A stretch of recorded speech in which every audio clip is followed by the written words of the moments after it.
V എസിൻ്റെ മനസ്സ് പിടിച്ചെടുത്ത ഒരാളാണ്. ആഭ്യന്തര വകുപ്പ് കൈകാര്യം ചെയ്ത കോടിയേരി ബാലകൃഷ്ണനാണ്. കോടിയേരി ബാലകൃഷ്ണൻ വി എസുമായിട്ട് ആലോചിക്കാതെ ഒരു കാര്യം ചെയ്യില്ല. പിണറായി വിജയനും കോടിയേരി ബാലകൃഷ്ണനും ഉണ്ടായിരുന്നതിനേക്കാൾ വലിയ ബന്ധം വി എസ് അച്യുതാനന്ദനും കോടിയേരി ബാലകൃഷ്ണൻ. ഞാനുമായിട്ട് ആലോചിച്ച് കോടിയേരി പോയി വി എസിനോട് പറഞ്ഞാൽ വി എസ് നോ എന്ന് പറയില്ല. പക്ഷേ പിണറായി വിജയൻ പറഞ്ഞാൽ നോ എന്ന് പറയും. ഈ കിറ്റ് എന്നുള്ള വാക്കിനെ ഞാനാണ് ആദ്യമായിട്ട് കൊണ്ടുവന്നത്. ഓണ കിറ്റ് ഞാൻ സംഭാവന കൊടുക്കും. കേരളത്തിൻ്റെ വകയാണ്. പാവപ്പെട്ടവർക്ക് എന്തെങ്കിലും ചെയ്യാനാണ് ഈ ഗവൺമെൻറ് അധികാരം. അവർക്കിത് കൊടുക്കണം എന്നാണ് എൻ്റെ അഭിപ്രായം. എരിയുന്ന വയറിൻ്റെ വേദന അനുഭവിച്ചവനാണ് വി എസിൻ്റെ ആരാധകരായിട്ട് മാറിയിട്ടുള്ളത്. വകുപ്പ് കൈകാര്യം ചെയ്യുന്ന ആളുകൾക്ക് വകുപ്പ് കൈകാര്യം ചെയ്യാനുള്ള തൻ്റെ ഇടമാണ്. മുഖ്യമന്ത്രി ഇല്ലെങ്കിൽ ഇവിടെ ഒന്നും നടക്കില്ല എന്നുള്ളൊരു അവസ്ഥ വരുന്നത് ജനാധിപത്യത്തിന് നല്ലതല്ല. ഞാനാണ് കേരളത്തിലെ ഫസ്റ്റ് പ്രൈം മിനിസ്റ്റർ.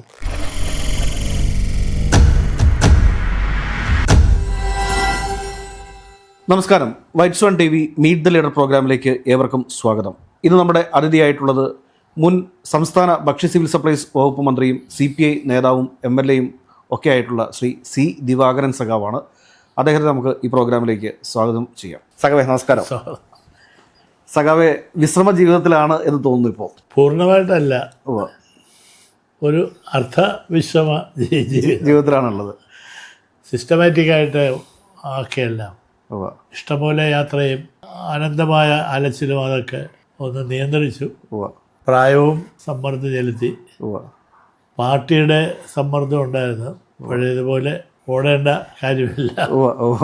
പരിമിതമായ പരിപാടികൾക്കെല്ലാം ഞങ്ങളെ സഹായിക്കണമെന്ന്. അങ്ങനെ പ്രായവും കാലഘട്ടവും ശാരീരികമായ ബുദ്ധിമുട്ടുകളെല്ലാം പരിഗണിച്ച് മെല്ലെ മെല്ലെ ഞാനൊരു വിശ്രമ ജീവിതത്തിലേക്ക് നീങ്ങുക. സഖാവ് വി എസ് അച്യുതാനന്ദൻ്റെ മന്ത്രിസഭയിൽ അങ്ങ് 2006 തുടങ്ങി 2011 വരെ ഭക്ഷ്യ സിവിൽ സപ്ലൈസ് മന്ത്രിയായിരുന്നു. അതുകൂടാതെ തന്നെ ആ മന്ത്രിസഭയിലെ ഒരു 2ാം സ്ഥാനക്കാരനുമായിരുന്നു അങ്ങ്. വി എസ് അച്യുതാനന്ദൻ മന്ത്രിസഭയിലെ ഓർമ്മകൾ പങ്കുവയ്ക്കുകയാണെങ്കിൽ എന്താണ് പറയാനുള്ളത്? കേരളം നിറഞ്ഞു നിൽക്കുന്ന ഓർമ്മയാണ് വി എസ് മുഖ്യമന്ത്രിയായിരുന്ന ആ സർക്കാരിൻ്റെ നടപടികളും പ്രവർത്തനങ്ങളും എല്ലാം തന്നെ അവിസ്മരണീയമായ ഒരുപാട് അനുഭവങ്ങൾ ജനങ്ങൾക്ക് പൊതുവേ ഉണ്ട്. വി എസിൻ്റെ മന്ത്രിസഭയിലെ ഒരു അംഗം എന്ന നിലയിൽ എനിക്ക് ഒരുപാട് ഓർമ്മകളും അനുഭവങ്ങളുമാണുള്ളത്. എനിക്കുള്ളതുപോലെ മറ്റാർക്കെങ്കിലും ഉണ്ടോ എന്ന് എനിക്കറിയില്ല. കാരണം വി എസിൻ്റെ മനസ്സ് പിടിച്ചെടുത്ത ഒരാളാണ് ഞാൻ. എനിക്ക് വി എസിൻ്റെ സ്പന്ദനം അറിയാം. വി എസ് എന്താണ് ആലോചിക്കുന്നത് അത് മനസ്സിലാക്കാൻ എനിക്ക് എപ്പോഴും കഴിയും. പലരോടും പങ്കുവയ്ക്കാത്ത പല പാർട്ടി കാര്യങ്ങളും ആഭ്യന്തരമായ കാര്യങ്ങൾ ഞാൻ മറ്റൊരു പാർട്ടിയാണെങ്കിലും അങ്ങനെ ഒരു മറ അദ്ദേഹം സ്വീകരിച്ചില്ല. എന്നോടെല്ലാം തുറന്നു പറയായിരുന്നു, ഹൃദയം തുറന്ന് പറയും. ഞാനും അങ്ങനെ ആണ് ഇടപെട്ടുകൊണ്ടിരുന്നത്. മന്ത്രിസഭയുടെ പല പ്രശ്നങ്ങളിലും എൻ്റെ അവസാനത്തെ ആശ്രയം മുഖ്യമന്ത്രിയാണ്. കാരണം ഞാൻ ജീവിതത്തിൽ ആദ്യമായിട്ട് ഒരു പഞ്ചായത്ത് മെമ്പർ പോലും ഒരു സഹകരണ സംഘം മെമ്പർ പോലും ആകാതെ സ്ട്രെയിറ്റ് അവേ ഞാൻ മിനിസ്റ്ററായിട്ട് കയറി വരികയാണ് ചെയ്തത്. ആ നിയമസഭ പോലും ഞാൻ അതിന് മുമ്പ് കണ്ടിട്ടില്ല. അപ്പോൾ ഞാൻ നിയമസഭയിൽ കാലുകുത്തുന്ന മന്ത്രിയായിട്ടാണ്. അതിന് മുമ്പ് തന്നെ വി എസുമായിട്ട് എനിക്ക് നല്ല ബന്ധമുണ്ടായിരുന്നു. കരുനാഗപ്പള്ളിയിൽ ഞാൻ ആദ്യമായിട്ട് മത്സരിക്കുമ്പോൾ തന്നെ വി എസ് ദിവസവും രാത്രി കരുനാഗപ്പള്ളിയിലെ CPMകാരെ വിളിച്ച് സംസാരിക്കും. അതെല്ലാം ഞാൻ എൻ്റെ ആത്മകഥയിൽ എഴുതിയിട്ടുണ്ട്. അവിടുത്തെ CPMമാരോട് വി എസ് പറഞ്ഞാണ് ഞാൻ പിന്നെ അറിഞ്ഞത്, നിങ്ങളുടെ കൗശലമൊന്നും സിയോട് കാണിക്കരുത്, എനിക്ക് സിയെ വേണം. അപ്പോൾ ഒരു മന്ത്രിസഭ ഉണ്ടെന്നും അതിൽ വി എസ് ആയിരിക്കും മുഖ്യമന്ത്രി, വി എസ് അറിയാമായിരുന്നു. ആ ഒരു കോൺഫിഡൻസിലാണ് അവരോട് പറഞ്ഞത്. അപ്പോൾ അതുകൊണ്ട് ആ കാര്യത്തിൽ പോലും എൻ്റെ സ്വകാര്യ രാഷ്ട്രീയ ജീവിതത്തിൽ അദ്ദേഹം ഇടപെടാൻ തുടങ്ങി. എൻ്റെ ഒരു രക്ഷകർത്താവിനെ പോലെ. ആദ്യത്തെ ക്യാബിനറ്റ് മീറ്റിംഗ് 2-3 സംഭവങ്ങളുണ്ടായി. ഒന്ന്, ഇന്നത്തെ പോലെ ഒരു കാലാവസ്ഥയായിരുന്നു അന്ന് വയനാട് ജില്ലയിൽ.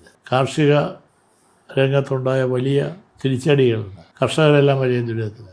അപ്പോൾ വി എസ് ഫസ്റ്റ് ക്യാബിനറ്റ് സത്യപ്രതിജ്ഞ കഴിഞ്ഞ് ഫസ്റ്റ് ക്യാബിനറ്റ് കൂടുമ്പോൾ അദ്ദേഹം ആദ്യം പറഞ്ഞത്, നമുക്ക് വയനാടുള്ള കർഷകർക്ക് ഇന്ന് നമുക്ക് തീരുമാനിക്കണം 50,000 രൂപ വെച്ച് അവർക്ക് കൊടുക്കണം. എല്ലാവരും ഏകണ്ഠമായിട്ട് കടാശ്വാസമായി ഏകണ്ഠമായിട്ട്. തൊട്ടടുത്ത് വന്ന 1-2 ക്യാബിനറ്റ് കഴിഞ്ഞപ്പോൾ ഓണം വന്നു.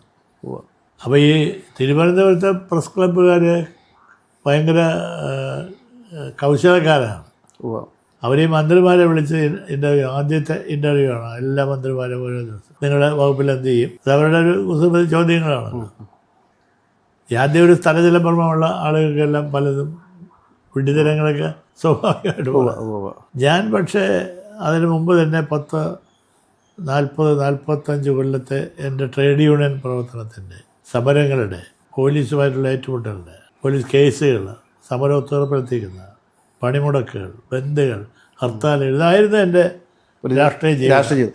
ഇതിനിടെ ഞാൻ കാര്യം 2006 മുതൽ 2011 വരെ VS മുഖ്യമന്ത്രി ആയിരിക്കുന്ന സമയത്ത് ആഭ്യന്തര വകുപ്പ് അദ്ദേഹത്തിൻ്റെ കയ്യിൽ ഉണ്ടായിരുന്നില്ല. അതിൽ അദ്ദേഹത്തിന് ഏതെങ്കിലും തരത്തിലുള്ള ഒരു വിഷമം അനുഭവപ്പെട്ടായിട്ട് തോന്നുന്നുണ്ടോ? ഇല്ല, അദ്ദേഹത്തിന് അത് അങ്ങനെ ഒരു പ്രയാസം അങ്ങനെ പങ്കുവയ്ക്കാറില്ല. കാരണം ആഭ്യന്തര വകുപ്പ് കൈകാര്യം ചെയ്ത കോടിയേരി ബാലകൃഷ്ണനാണ്. കോടിയേരി ബാലകൃഷ്ണൻ VSമായിട്ട് ആലോചിക്കാതെ ഒരു കാര്യവും ചെയ്യില്ല. അത് അവർ തമ്മിലുള്ള വലിയ ഒരു മാനസിക ബന്ധമാണ്. ഈ പിണറായി വിജയനും കോടിയേരി ബാലകൃഷ്ണനും തമ്മിൽ നല്ലൊരു ആത്മബന്ധം ഉണ്ടായിരുന്നു. അതുപോലെ തന്നെയുള്ളൊരു ആത്മബന്ധം VS അച്യുതാനന്ദനും കോടിയേരി ബാലകൃഷ്ണനും തമ്മിലുണ്ടായിരുന്നു. പിണറായി വിജയനും കോടിയേരി ബാലകൃഷ്ണനും ഉണ്ടായിരുന്നതിനേക്കാൾ വലിയ ബന്ധം VS അച്യുതാനന്ദനും കോടിയേരി ബാലകൃഷ്ണനും തമ്മിലുണ്ടായിരുന്നു. കാരണം നിർണായക സമയത്ത് VS ഒരു പാർട്ടിയുമായിട്ട് എപ്പോഴും അതാണല്ലോ ഇടയാൻ നേരത്തെ കോടിയേരി എന്നെ വിളിക്കും. ഇങ്ങനെ നമ്മുടെ CM ഇങ്ങനെ ഒരു ഇതെടുത്താൽ ഞങ്ങളുടെ പാർട്ടിയുടെ അകത്തൊക്കെ ഒരുപാട് പ്രശ്നങ്ങളുണ്ട്, അതെങ്ങനെയാണ് സെറ്റിൽ ചെയ്യണമല്ലോ നമുക്ക്. അപ്പം ഞാൻ പറയും കോടിയേരി പോയി സംസാരിച്ചാൽ മതി, പ്രശ്നമൊന്നും ഇല്ലാതെ. കോടിയേരി ഭയങ്കര ഇഷ്ടമാണ്. അല്ല അത് എനിക്ക് അറിയാം, ഞാൻ പോയി സംസാരിച്ചത്. അങ്ങനെ പല വിഷയങ്ങളും ഞാനുമായിട്ട് ആലോചിച്ച് കോടിയേരി പോയി VSനോട് പറഞ്ഞാൽ VS നോ എന്ന് പറയില്ല. പക്ഷേ പിണറായി വിജയൻ പറഞ്ഞാൽ നോ എന്ന് പറയും. അങ്ങനെ ഒരു ആഭ്യന്തര വകുപ്പ് ഇല്ലാത്തതിൻ്റെ പേരിൽ VSന് ഒരു കുറവുള്ളതായിട്ട് എനിക്ക് തോന്നിയിട്ടുണ്ട്. അതിനുശേഷം വന്നിട്ടുള്ള മുഖ്യമന്ത്രിമാർ, അതിന് മുമ്പ് വന്നിട്ടുള്ള മുഖ്യമന്ത്രിമാരും ആഭ്യന്തരം അവരുടെ കൈവശം തന്നെയാണ് വെച്ചിരുന്നത്. പക്ഷേ അത് VSൻ്റെ കയ്യിൽ ആഭ്യന്തരം കിട്ടാതെ വന്നത് പിണറായി വിജയൻ്റെ ഒരു പിടിവാശിയായിരുന്നു എന്ന് തോന്നുന്നുണ്ടോ? അല്ല, അത് അവരുടെ പാർട്ടിയുടെ ആഭ്യന്തര കാര്യമാണ്, പ്രശ്നങ്ങളാണ്. എനിക്ക് എൻ്റെ അനുഭവങ്ങളിൽ കൂടി എനിക്ക് എന്തെങ്കിലും നിങ്ങളോട് പറയാൻ പറ്റൂ. മന്ത്രിസഭയിലെ ഒരു മന്ത്രിയെ മുഖ്യമന്ത്രി എങ്ങനെയാണ് കൈകാര്യം ചെയ്യുന്നുള്ളതിന് ഏറ്റവും വലിയ മാതൃകയാണ് VS അച്യുതാനന്ദൻ. ഞാൻ ഈ പറഞ്ഞ തിരുവനന്തപുരം പ്രസ് ക്ലബ്ബിൽ വെച്ച് അവർ ചോദ്യത്തിന് ഉത്തരമായിട്ട് അവർ അവസാനം ചോദിച്ച്, താങ്കൾ ഇത്തവണ ഓണക്കാലത്ത് എന്താണ് കേരളത്തിന് സംഭാവന ചെയ്യാൻ പോകുന്നത്? അപ്പോൾ ഞാൻ പെട്ടെന്ന് സ്പോണ്ടേനിയസായിട്ട് ഞാൻ പറഞ്ഞത്, ഈ ഓണക്കാലത്ത് പോലും പാവപ്പെട്ട ആഹാരം ഇല്ലാതെ വരുന്ന ആളുകളുണ്ട്, ഒരു പട്ടിണിക്കാർ. ഞാനത് അനുഭവിച്ചിട്ടുണ്ട്. എൻ്റെ വീട്ടിലും അങ്ങനെ ആളുകൾ ഓണക്കാലത്ത് തന്നെ വരും. അങ്ങനെയുള്ള ആളുകൾക്ക് ഒരു 2 ദിവസത്തേക്കുള്ള ആഹാരത്തിനുള്ള ഒരു ഓണക്കിറ്റ്, അരിയും പലവ്യഞ്ജനവും എണ്ണയും പഞ്ചസാരയും എല്ലാം അടങ്ങുന്ന ഈ കിറ്റ് എന്നുള്ള വാക്കിനെ ഞാനാണ് ആദ്യമായിട്ട് കൊണ്ടുവന്നത്. ഓണക്കിറ്റ് ഞാൻ സംഭാവന കൊടുക്കും കേരളത്തിൻ്റെ വകയാണ്. അതായത് UPI സർക്കാർ ഭക്ഷ്യസുരക്ഷാ ബില്ല് പാസ്സാക്കുന്നതിന് മുമ്പ് തന്നെ കേരളത്തിൽ ഭക്ഷ്യക്കിറ്റ് കൊടുത്തു തുടങ്ങി. അത് തുടക്കം ഞാനും VSുമാണ്. അപ്പോൾ ആ പ്രപ്പോസൽ ക്യാബിനറ്റിൽ പോയപ്പോൾ അന്നത്തെ ധനകാര്യമന്ത്രി, ഞാൻ പേര് പറയാനിപ്പോൾ ഉദ്ദേശിക്കുന്നില്ല, അദ്ദേഹം ക്യാബിനറ്റിൽ പറഞ്ഞിങ്ങനെ ഓരോരുത്തരും പ്രസ് ക്ലബ്ബിൽ പോയി നടത്തുന്ന വിളംബരമൊന്നും നടപ്പിലാക്കാൻ ഇവിടെ ഫിനാൻസിലൊന്നും ഇല്ല, നടക്കില്ല, മുടക്കാൻ പറ്റില്ല എന്ന് പറഞ്ഞു. ഞാൻ വളരെ നിരാശനായിപ്പോയി. കാരണം അങ്ങനെ വന്നാൽ പിന്നെ ഞാൻ മന്ത്രി എഴുതുന്നതിൻ്റെ കാര്യമില്ല, എൻ്റെ ഒരു കമ്മിറ്റ്മെൻറ്റാണ്. അപ്പം കുറച്ച് രൂക്ഷമായി ക്യാബിനറ്റിൽ, പതിവില്ലാതെ. എന്നിൽ നിന്ന് അങ്ങനെയൊന്നും അവരാരും പ്രതീക്ഷിച്ചില്ല. ഞാൻ വളരെ ക്ഷുഭിതനായി സംസാരിച്ചത്. അപ്പോൾ VS ഇടപെട്ട് പറഞ്ഞു, സിക്ക് എന്താ ഇപ്പോൾ വേണ്ടേ? ഞാൻ CM നമുക്ക് ഓണ കിറ്റ് കൊടുക്കണം, പാവങ്ങളാണ്, ഓണ കിറ്റ് കൊടുക്കണം. അത് തന്നെയാണ് ക്യാബിനറ്റ് തീരുമാനം. നോട്ട് എഴുതാൻ പറഞ്ഞു. പിന്നെ അവിടെ ആരും ഒന്നും മിണ്ടിയില്ല. പണം എവിടെയെന്ന് ചോദിച്ചു. അത് എൻ്റെ മുമ്പിലൊരു പ്രശ്നം ഉണ്ടായിരുന്നു. ഞാനത് പിന്നീട് അന്ന് തോമസ്, അയാളാണ് അതിൻ്റെ MD ആയിട്ടിരുന്നത്, വളരെ വിവാദ പുരുഷനായ ജേക്കബ് തോമസ്. അപ്പോൾ അദ്ദേഹം പറഞ്ഞ, സാറ് പേടിക്കണ്ട, നമുക്ക് കൊടുക്കാം, ഫണ്ട് ഞാൻ മൊബിലൈസ് ചെയ്യാം. രണ്ടാമത് അതുപോലൊരു വിഷയം പാവപ്പെട്ട ആളുകളുടെ കാര്യം പറഞ്ഞാൽ എനിക്കറിയാം VS അവസാനം എൻ്റെ കൂടെ നിൽക്കുന്നത്. അരിക്ഷാമം വന്ന് അരിക്ക് വില കയറ്റം ഭയങ്കരമായത്. ഞാൻ പറഞ്ഞ 2 രൂപയ്ക്ക് അരി കൊടുക്കണം, 1 കിലോയ്ക്ക് 2 രൂപ. അപ്പോൾ അത് ഫിനാൻസുകാരെല്ലാം വർക്കൗട്ട് ചെയ്തപ്പോൾ വലിയ ഹ്യൂജ് എമൗണ്ട് ആവും, അത് കൊടുക്കാൻ പറ്റില്ല. എന്നിട്ട് വീണ്ടും തർക്കം വന്നു പറയുക. അപ്പോൾ ഞാൻ അത് കൊടുത്തേ പറ്റുള്ളൂ. പാവപ്പെട്ടവർക്ക് എന്തെങ്കിലും ചെയ്യാനാണ് ഈ ഗവൺമെൻറ് അധികാരം, അവർക്കിത് കൊടുക്കണം എന്നാണ് എൻ്റെ അഭിപ്രായം. ഒടുവിൽ VS പറഞ്ഞു നമുക്കത് പിന്നെ ചർച്ച ചെയ്യാം. ക്യാബിനറ്റ് കഴിഞ്ഞിട്ട് VS എന്നോട് പറഞ്ഞത് ഒന്നും മിണ്ടണ്ട, അടുത്ത ക്യാബിനറ്റിൽ ഞാൻ അത് ഉന്നയിക്കും, തീരുമാനമെടുക്കാം, 2 രൂപ കാര്യം കൊടുക്കാം. പാവപ്പെട്ട ആളുകൾക്ക് 2 രൂപയുടെ അരിയും ഓണക്കിറ്റും വളരെ പോപ്പുലറായി കേരളത്തിൽ. അങ്ങനെയാണ് VS അച്യുതാനന്ദൻ്റെയും അങ്ങയുടെയും ഒരു സംഭാവനയാണ്. ഇല്ല, സംഭവിച്ച VSൻ്റെ മനസ്സെനിക്കറിയാം. VS എപ്പോഴും പാവപ്പെട്ടവരെ കൂടെ നിൽക്കൂ. കണ്ടില്ലേ കേരളം ഈ വന്ന് കൂടിയ ജനസമുദ്രം ഞാൻ കണ്ടുകൊണ്ടിരിക്കുക. ഞാൻ അങ്ങോട്ട് ആലപ്പുഴ വരെ പോയില്ല, പക്ഷെ ഞാൻ കണ്ടു അത് മുഴുവൻ BPLകാരാണ്, ദാരിദ്ര്യ മേഖലയ്ക്ക് താഴെയുള്ളവർ. അവരാണ് ഈ പൊട്ടിക്കരഞ്ഞതും നിലവിളിച്ചതും 8 മണിക്കൂർ 12 മണി കാത്തു നിന്നോ. അല്ലാതെ പോസ്റ്റ് ക്ലാസ്സിലുള്ള ഒരു സ്ത്രീകളുമില്ല. ഈ പോസ്റ്റ് ക്ലാസ്സിലുള്ളവരെല്ലാം എല്ലാവരും VSൻ്റെ ശത്രുക്കളായിരുന്നു. എരിയുന്ന വയറിൻ്റെ വേദന അനുഭവിച്ചവനാണ് VSൻ്റെ ആരാധകരായിട്ട് മാറിയിട്ടുള്ളത്. ഞാൻ കണ്ടപ്പോൾ എനിക്ക് തോന്നി, ഞാൻ ബഹുമാനിച്ചതിനേക്കാളും ആരാധിച്ചതിനേക്കാളും ഉയരങ്ങളിലാണ് VS നിൽക്കുന്നത്. കാരണം പാവപ്പെട്ടവരുടെ കമ്മിറ്റ്മെൻ്റ് ഇല്ലാത്തൊരു കമ്മ്യൂണിസ്റ്റുകാരനെ പറ്റി എന്ത് പറയാനാണ്? പാവപ്പെട്ടവൻ കരഞ്ഞാൽ കൂടെ കരയുന്നത്. ഈ നയനാർ അങ്ങനെയാണ്. നയനാർ അടുത്ത് പോയി ആളുകൾ പെണ്ണുങ്ങളൊക്കെ പൊട്ടിക്കരഞ്ഞെന്തെങ്കിലും പറഞ്ഞാൽ നയനാരെ കൂടി കരയും. ഓള് പൊയ്ക്കോ, ഞാൻ ശരിയാക്കി തരാമെന്ന് പറയും. പക്ഷെ അതങ്ങനെ അല്ലാതെ വരുന്ന ആളുകളെ ജനങ്ങൾ എങ്ങനെയാണ് കാണുന്നതെന്ന് ഞാനിപ്പോൾ പറയില്ല.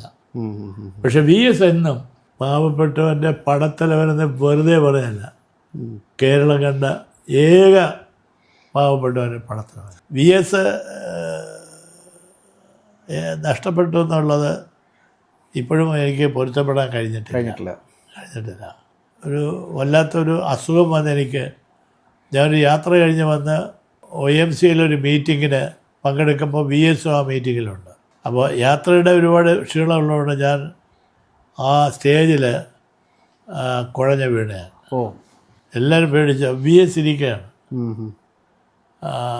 VS അപ്പം തന്നെ അഴിച്ച് VSൻ്റെ കാറ് ഏർപ്പാട് ചെയ്ത് ശ്രീത്രയിൽ കൊണ്ടുപോകാൻ പറഞ്ഞു.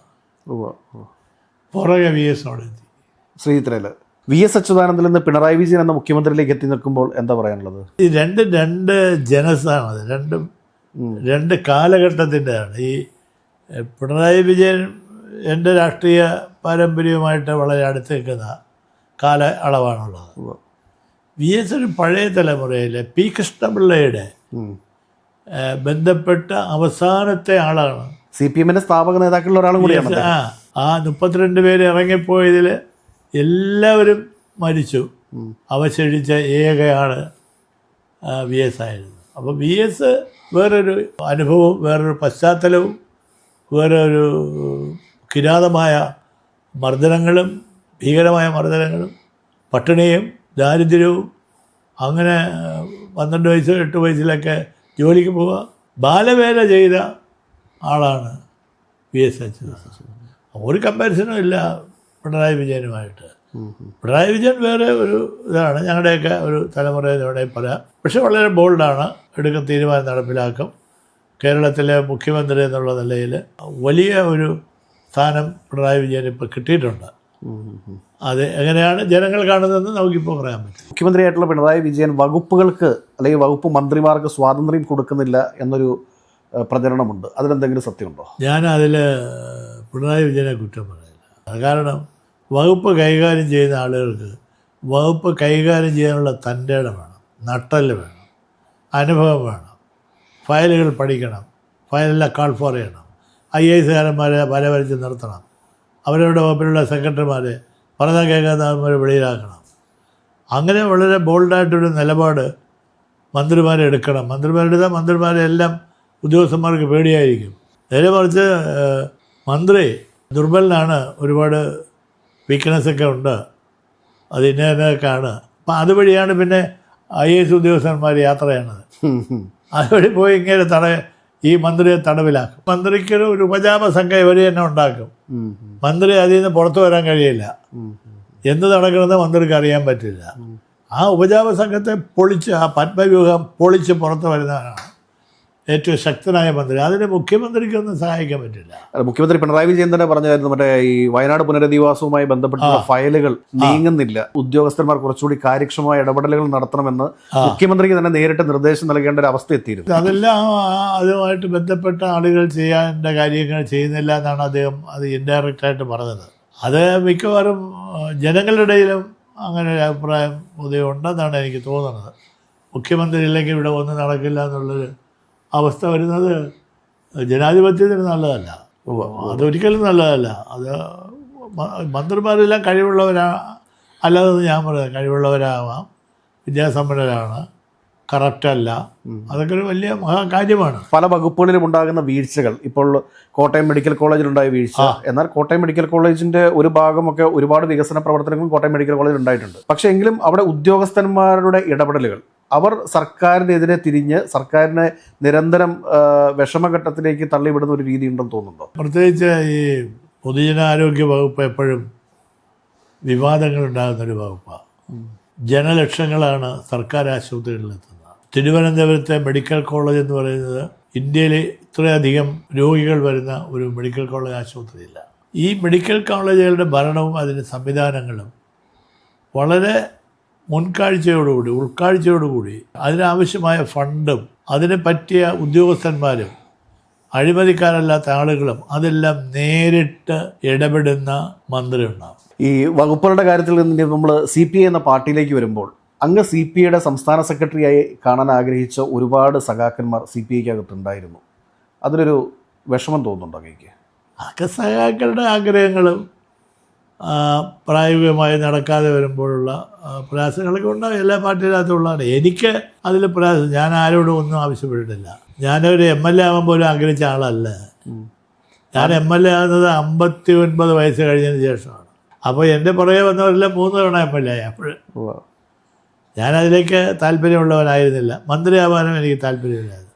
അതിലെ വെളിയം ഭാർഗവനുമായിട്ടുള്ള എൻ്റെ ബന്ധത്തിൽ ചർച്ചയിൽ ഞാൻ അതെല്ലാം വെളിയം ആശാനോട് പറഞ്ഞു, എനിക്കിത് പറ്റില്ല, എൻ്റെ ഒരു ബോഡി ലാംഗ്വേജിന് ആളുകളെ. അതാണ് എന്നെപ്പറ്റി എല്ലാവരും പറഞ്ഞ അഹങ്കാരിയാണ്, തലക്കനമാണ്, ക്ഷുഭിതനാണ്, കടുവയാണ് എന്നൊക്കെ പറഞ്ഞ് ഒരുപാട് ആക്ഷേപങ്ങൾ അല്ല ഞാൻ കേട്ടു. അങ്ങനെ രാഷ്ട്രീയ ജീവിതം ആരംഭിക്കുന്നത് ഇവിടെ നിന്നാണ്? ഞാൻ ആരംഭിക്കുന്നത് എൻ്റെ ഹൈസ്കൂൾ ജീവിതത്തിലാണ്. SME സ്കൂളിലാണ് ഞാൻ പഠിച്ചത്. 59 അന്നത്തെ മന്ത്രിസഭയിലെ Joseph Mundassery school parliament system നടപ്പിലാക്കി. സ്കൂളിലെ ഒരു പാർലമെൻറ്റ് ആ ഇലക്ഷൻ SME സ്കൂളിൽ ഞാൻ എല്ലാ ഇതിലും ജയിച്ച് അവിടെ പ്രൈം മിനിസ്റ്ററായി. ഞാനാണ് കേരളത്തിലെ first prime minister school parliament. അവിടെ നിന്നാണ് ഞാൻ പതുക്കെ എനിക്ക് കുറച്ച് താല്പര്യങ്ങളെല്ലാം തോന്നി. പിന്നെ ഞാൻ MG കോളേജിലേക്കാണ്, ഞാൻ യൂണിവേഴ്സിറ്റിയാണ്, പ്രീ ഡിഗ്രിയാണ്, പ്രീ യൂണിവേഴ്സിറ്റിയുടെ ലാസ്റ്റ് ബാച്ചാണ്.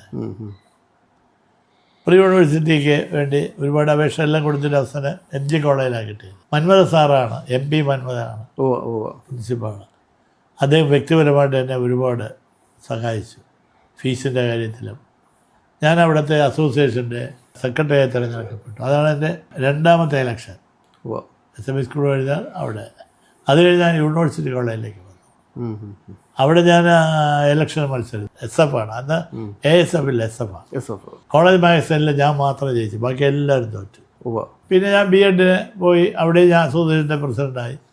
പിന്നെ ഞാൻ ലാ അക്കാഡമി പോയി, അത് 2 വർഷം കഴിഞ്ഞ് ഞാൻ മതിയാക്കി. അതിനിടയിൽ എൻ്റെ AIYFൻ്റെയും ട്രേഡ് യൂണിയൻ്റെയും പ്രവർത്തനങ്ങൾ ഞാൻ പതുക്കെ അതിൽ കാലുകുത്തിയായി.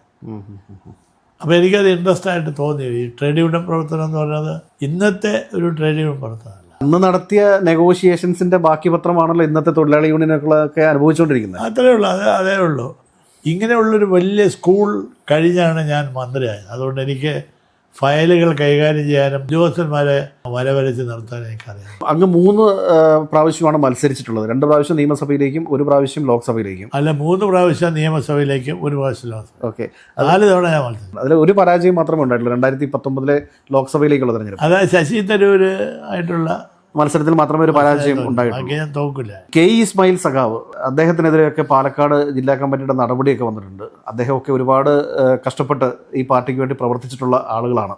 അപ്പോൾ അവർക്കെതിരെയുള്ള ഈ ഒരു നടപടി എങ്ങനെ നോക്കിക്കാണും? ഇസ്മായിലിനെ കുറിച്ച് എനിക്ക് നല്ല അഭിപ്രായമാണുള്ളത്. കാരണം അയാൾ എൻ്റെ കൂടെ തന്നെ നാഷണൽ എക്സിക്യൂട്ടീവ് സെക്രട്ടേറിയറ്റിലും ദേശീയ രംഗത്തൊക്കെ ഉണ്ടായിരുന്ന ഒരാളാണ്. ഞങ്ങളൊന്നിച്ച് പ്രവർത്തിച്ചിട്ടുണ്ട്. അയാൾ പലതവണ CPIയുടെ സംസ്ഥാന അസിസ്റ്റൻറ്റ് സെക്രട്ടറി ആയിരുന്നു. പാലക്കാട്ടുള്ള ഒരു ലോക്കൽ ചില ഇഷ്യൂസിലാണ് ഇസ്മായിലിന് പാർട്ടിയുമായിട്ട്, അവിടുത്തെ പാർട്ടിയുമായിട്ട് അങ്ങനെ ഒരു ബുദ്ധിമുട്ടിലേക്ക് പോയത്. കാരണം അദ്ദേഹവുമായിട്ട് ഞങ്ങളൊരു പ്രാവശ്യം നേരിട്ട് സംസാരിച്ചിരുന്നു. അപ്പോൾ അദ്ദേഹത്തിൻ്റെ അനുഭവങ്ങളൊക്കെ കേൾക്കുമ്പോൾ അദ്ദേഹം ആ പട്ടാമ്പി പാലക്കാട് ജില്ലയിൽ CPIയെ കെട്ടിപ്പടുക്കാൻ വേണ്ടിയിട്ട് അനുഭവിച്ചിട്ടുള്ള യാതനകളൊക്കെ ഒരുപാട് വലുതാണ്. അപ്പോൾ അദ്ദേഹത്തിനൊക്കെ ഇതേ രീതിയിലുള്ള ഒരു അപമാനം എന്ന് തന്നെ പറയേണ്ടി വരും. പാർട്ടി നടപടി എന്ന് പറയാൻ ഉദ്ദേശിക്കുന്നില്ല. ഈ ഒരു പ്രായത്തിൽ അദ്ദേഹത്തിന് നേരെ നേരിടേണ്ടി വന്ന ഈ ഒരു അപമാനത്തെ എങ്ങനെ നോക്കിക്കാണുന്നു?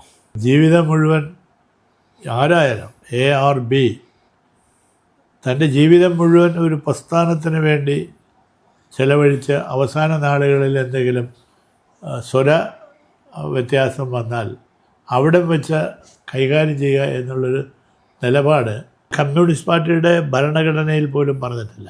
ഒരു സഖാവിനൊരു തിരുത്താനാവാത്ത തെറ്റ് ചെയ്താലും ഭരണഘടനയിൽ പറയുന്നുണ്ട് ആ സഖാവിൻ്റെ പൂർവ്വകാല സേവനങ്ങൾ പരിഗണിച്ച് പരമാവധി ആ ശിക്ഷകൾ ലഘൂകരിച്ച് പ്രസ്ഥാനത്തിൻ്റെ കൂടെ കൊണ്ടുപോകണം എന്നതാണ് ലീഡർഷിപ്പിൻ്റെ ചുമതല എന്നാണ് ഞാൻ മനസ്സിലാക്കുന്നത്. ഇവിടെ ഇസ്മായിൽ അതിന് സന്നദ്ധനായില്ല എന്നൊരു പരാതിയുണ്ട്. ഇസ്മായിലിനോട് പലപ്പോഴും പാർട്ടി അങ്ങനെ കടുത്ത പരിപാടിയൊന്നും ചെയ്തിട്ടില്ല. ഇസ്മായിലിൻ്റെ ജീവിതത്തിനെ പറ്റി ഇപ്പോൾ താങ്കൾ പറഞ്ഞല്ലോ. ഇസ്മായിലിൻ്റെ അവകാശങ്ങളൊന്നും ഞാൻ നിഷേധിക്കില്ല. പക്ഷേ ഇസ്മായിലിനെ പാർട്ടി കൊണ്ടുവന്ന ഇസ്മായിലിൻ്റെ ജ്യേഷ്ഠൻ KE ഹനീഫയാണ്. പുള്ളി ഇപ്പോഴും CPIയിലെ ഈ നടപടികളെല്ലാം അംഗീകരിച്ചുകൊണ്ടിരിക്കുകയാണ്. കാരണം ഹനീഫയ്ക്ക് പണ്ട് റേഷൻ കടയായിരുന്നു ഇയാളെ ചേട്ടന്. ഇയാൾ മിലിറ്ററി ആയിരുന്നു. മിലിറ്ററിയിൽ നിന്ന് വന്നപ്പോൾ ഈ ജ്യേഷ്ഠനാണ് റേഷൻ കടയെ പിടിച്ച് നിർത്തുകയും പിന്നെ പാർട്ടി ജ്യേഷ്ഠ അന്നേ പാർട്ടിയാണ്, സ്ട്രോങ് പാർട്ടിയാണ്. ഏറ്റവും പഴക്കം ചെന്ന ആളാണ് KE ഹനീഫ. അപ്പം അങ്ങനെ വലിയ പാരമ്പര്യത്തിൻ്റെ ഒരു അവകാശമൊന്നും പറയണ്ട.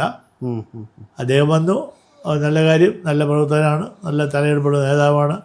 MLA ആയി, പലതവണ MLA ആയി, മന്ത്രിയായി, പാർട്ടിയുടെ അസിസ്റ്റന്റ് സെക്രട്ടറി ആയി, നാഷണൽ എക്സിക്യൂട്ടീവ്, എല്ലാം ഒരു പാർട്ടിക്ക് അദ്ദേഹത്തിന് കൊടുക്കാൻ കഴിയണമല്ല കൊടുത്തു. അടൂർ പ്രകാശ് UDFന്റെ കൺവീനറായി വന്നു കഴിഞ്ഞപ്പോൾ തന്നെ ആദ്യമായിട്ട് ചെയ്തൊരു കാര്യം എന്താ വെച്ച് കഴിഞ്ഞാൽ CPIയെ UDFലേക്ക് ക്ഷണിക്കുന്ന ഒരു വാർത്ത പുറത്തു വന്നിരുന്നു. അതിനെ എങ്ങനെ നോക്കി കാണുന്നു? അടൂർ പ്രകാശിൻ്റെ അച്ഛൻ CPIക്കാരനായിരുന്നു. സത്യം. ഞങ്ങളാണ് അടൂർ പ്രകാശത്തിൻ്റെ അച്ഛനെ കുഞ്ഞുരാമൻ, അടൂർ കുഞ്ഞുരാമൻ. ഈ അടൂർ പ്രകാശിൻ്റെ അച്ഛൻ ദേവസ്വം ബോർഡിലെ മെമ്പറായത് CPIയുടെ നോമിനിയായിട്ടാണ്. വെളിയമ്പാറകളുടെ ക്ലാസ്മേറ്റാണ് ഇദ്ദേഹത്തിൻ്റെ അച്ഛൻ. ഇതെനിക്ക് ആർക്കും അറിയാൻ പാടില്ലാത്ത. പക്ഷെ ഞാൻ നിയമസഭയിൽ പറഞ്ഞിട്ടുണ്ട്, ഈ അടൂർ പ്രകാശ് വല്ലതും കൃത്രിമം കാണിക്കുമ്പോൾ ഞാൻ പറയും അടൂർ പ്രകാശ് ഇയാൾ മര്യാദക്കിരി കേട്ടോ, ഇയാളെ പറ്റി ഞാൻ ഒന്നും പറയുന്നില്ല, ഇയാൾ ഞങ്ങളുടെ പാർട്ടിയെ കുറിച്ച് അങ്ങനെയൊന്നും പറയുന്നത്, അത് അച്ഛനോട് കാണിക്കുന്ന വലിയ അപവാദമായിരിക്കുന്നു. പിന്നെ മിണ്ടിയിട്ടില്ല. പക്ഷേ അയാൾ MLA ആയിരുന്നപ്പോൾ ഞാൻ മന്ത്രിയായിരിക്കുകയും അയാളുടെ മണ്ഡലത്തിൽ എല്ലാ സഹായവും ഞാൻ ചെയ്തു കൊടുത്തു. ഒരുപാട് മാവേലി സ്റ്റോറുകൾ, ഒരുപാട് സ്ഥാപനങ്ങൾ. ഈ കേരളത്തിലാകെയുള്ള ഒരു ഇൻസ്റ്റിറ്റ്യൂട്ട് അവിടെയാണ്, ലാബറട്ടറി അവിടെയാണ്, കോന്നയിൽ. ഞാൻ കൊടുത്തതാണത്. 48 കോടി രൂപയാണ് അതിൻ്റെ ഇൻവെസ്റ്റ്മെൻറ്റ്. അപ്പോൾ ഈ അങ്ങനെ വരണം, CPI കൂടെ വരണമെന്നുള്ളത് അച്ഛനും കൂടി വരട്ടെ എന്നുള്ളൊരു ആഗ്രഹം, അല്ലാതെ അതിനകത്ത് വലിയ ആഗ്രഹം വേറെ ഒരു ആഗ്രഹമായിട്ട് എന്നെ കാണാൻ പറ്റത്തില്ല.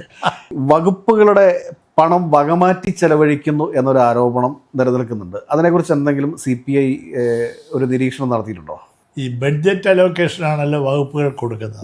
ആ വകുപ്പ് മന്ത്രിമാർ നിയമസഭയിൽ ഇത്ര കോടി രൂപ എൻ്റെ വകുപ്പിന് അനുവദിക്കണമെന്ന് പറഞ്ഞ് ധനാഭ്യർത്ഥന സ്റ്റേറ്റ്മെൻറ്റ് നടത്തും. അത് നിയമസഭ പാസ്സാക്കി കഴിഞ്ഞാൽ അത് പിന്നെ വേറെ ആർക്കും വക എടുത്ത് മാറ്റാൻ പറ്റില്ല. മാറ്റണമെങ്കിൽ വകുപ്പ് മന്ത്രിയുടെ അനുവാദം വേണം. ഫയല് വകുപ്പ് മന്ത്രി കണ്ടേ പോകും. ഏകന സഖാവിനെ കൂടുതൽ ബുദ്ധിമുട്ടിക്കുന്നില്ല. ഇത്രയും സമയം VS അച്യുതാനന്ദനെ കുറിച്ചും സ്വല്പം രാഷ്ട്രീയമൊക്കെ സംസാരിച്ചതിൽ ഒരുപാട് നന്ദി. ഇനിയും ഒരുപാട് നാട് ഈ നാടിനെ സേവിക്കാനായിട്ട് അങ്ങേക്ക് സാധിക്കട്ടെ എന്ന് ആശംസിച്ചുകൊണ്ട് നിർത്തുന്നു. നന്ദി, നമസ്കാരം.